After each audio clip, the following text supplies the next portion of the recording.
Congress campaign committee के chairman Harish Rawat लगातार चुनाव प्रचार में जुटे हैं। लालकुआं में अपनी सीट पर प्रचार के बाद हरीश रावत हरिद्वार पहुंचे। यहां अपनी बेटी के लिए भी उन्होंने वोट मांगे। हरीश रावत हरिद्वार ग्रामीण सीट पर प्रचार करने पहुंचे। यहां लोगों से कांग्रेस के लिए वोट देने की अपील की।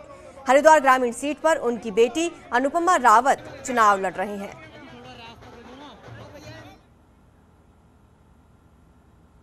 बीजेपी के महाअभियान के तहत उत्तराखंड आ रहे हिमाचल के मुख्यमंत्री जयराम ठाकुर देर शाम हिमाचल के पांवटा साहिब पहुंचे, जहां उन्होंने कार्यकर्ताओं को संबोधित किया। इस दौरान उन्होंने बताया कि अभी चुनाव चल रहे हैं और वे मदद के लिए उत्तराखंड दौरे पर हैं। उत्तराखंड में बीजेपी को सत्ता में लाने के लिए काम किया जाएगा। मैं यही कहना चाहूँगा कि हम मदद करने के लिए उत्तराखंड जाएंगे, काम करेंगे, वहाँ पर पार्टी को सत्ता में लाएंगे। और उसके बाद मैं इस बात को मैं दावे के साथ कहता हूँ, जहाँ उत्तर प्रदेश में भारतीय जनता पार्टी की सरकार बन रही है, उत्तराखंड में भारतीय जनता पार्टी की सरकार बनने की पूरी संभावना है। और वहीं गोवा, मणिपुर में भी भारतीय जनता पार्टी की बनने की संभावनाएं हैं। जब हिमाचल का चुनाव होगा तो निश्चित रूप से उसका लाभ होगा। चुनाव से पहले नेता कई लोक लुभावने वादे करते हैं, लेकिन जीतने के बाद जनता के पास जाने की जहमत तक नहीं उठाते। बागेश्वर के कई गांव आज भी उन्हीं समस्याओं से जूझ रहे हैं, जिन्हें दूर करने का वादा बीते चुनावों में किया गया था। प्रचार चल रहा है, अभी इलेक्शन है।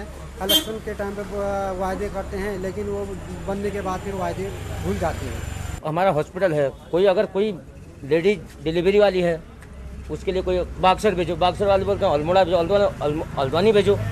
यहाँ पे कोई व्यवस्था नहीं है। टीचर जो रिटायरमेंट जा रहे हैं उसकी जगह भरे नहीं जा रहे हैं। स्टाफ बिल्कुल है नहीं, एक टीचर है, 5 कक्षाएं हैं, कहाँ से हो पाएगा?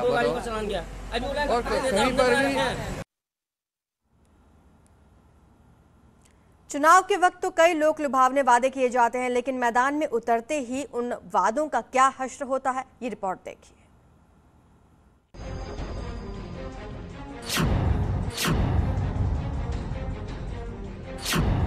राजधानी देहरादून से मात्र 35 से 40 किलोमीटर की दूरी पर डोईवाला विधानसभा के सर सिंधवाल और नाही कला 3 गांव हैं, जहां के ग्रामीण पानी और सड़क जैसी मूलभूत सुविधाओं के लिए लड़ाई लड़ रहे हैं। आलम यह है कि मूलभूत सुविधाओं की कमी के कारण तीनों गांव खाली हो रहे हैं, लेकिन किसी भी राजनीतिक दल के लोगों ने इन गांव की तरफ चुनाव के बाद पलटकर भी नहीं देखा, जबकि पूर्व मुख्यमंत्री त्रिवेंद्र सिंह रावत भी यहीं डोईवाला से चुनाव जीतकर विधानसभा पहुंचे थे। जो सड़क बनाते तो हम भी सोचते कि हाँ फलाना नेता ने सड़क बनाया, हम उनके आभारी हैं, है कि नहीं?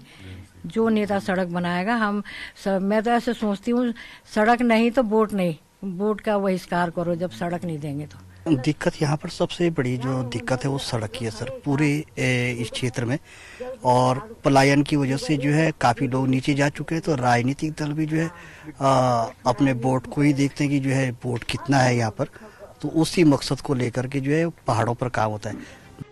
तीनों गांव में कभी घनी आबादी हुआ करती थी, लेकिन सड़क, शिक्षा, स्वास्थ्य और पानी की सुविधा के अभाव से अब गांव खाली हो रहे हैं। इस समय सनगांव में 20, नाही कला में 30, तो सिंधवाल गांव में 15 ही परिवार बचे हैं। ग्रामीणों का कहना है कि अगर सरकार उनके गांव में मूलभूत सुविधाएं दे तो उनका गांव एक बार फिर आबाद हो जाएगा। जब से मैं प्रधान बनी हूँ, हमारे यहाँ मैं हमेशा हर बरसात में चलने लायक उसे बनवाती हूँ अपना बजट लगा के। और सरकारें कभी जब भी आती हैं वायदे करती हैं, कभी उन्होंने कोई वायदे को हमारा मतलब सड़कों को बनवाने की वो नहीं करी है। चुनावी दंगल में नेता विकास और मुद्दों की बात कर वोट बटोरते हैं, लेकिन मालकोट पट्टी के 3 गांव आज भी विकास से अछूते हैं। आलम यह है कि देहरादून से मात्र 40 किलोमीटर पर पूरी ये पट्टी पड़ती है और इस पट्टी में आज भी लोग पानी और सड़क के मोहताज बने हैं। कैमरा पर्सन दीपक उपाध्याय के साथ मैं सत्येंद्र बर्तवा, न्यूज़ 18 देहरादून।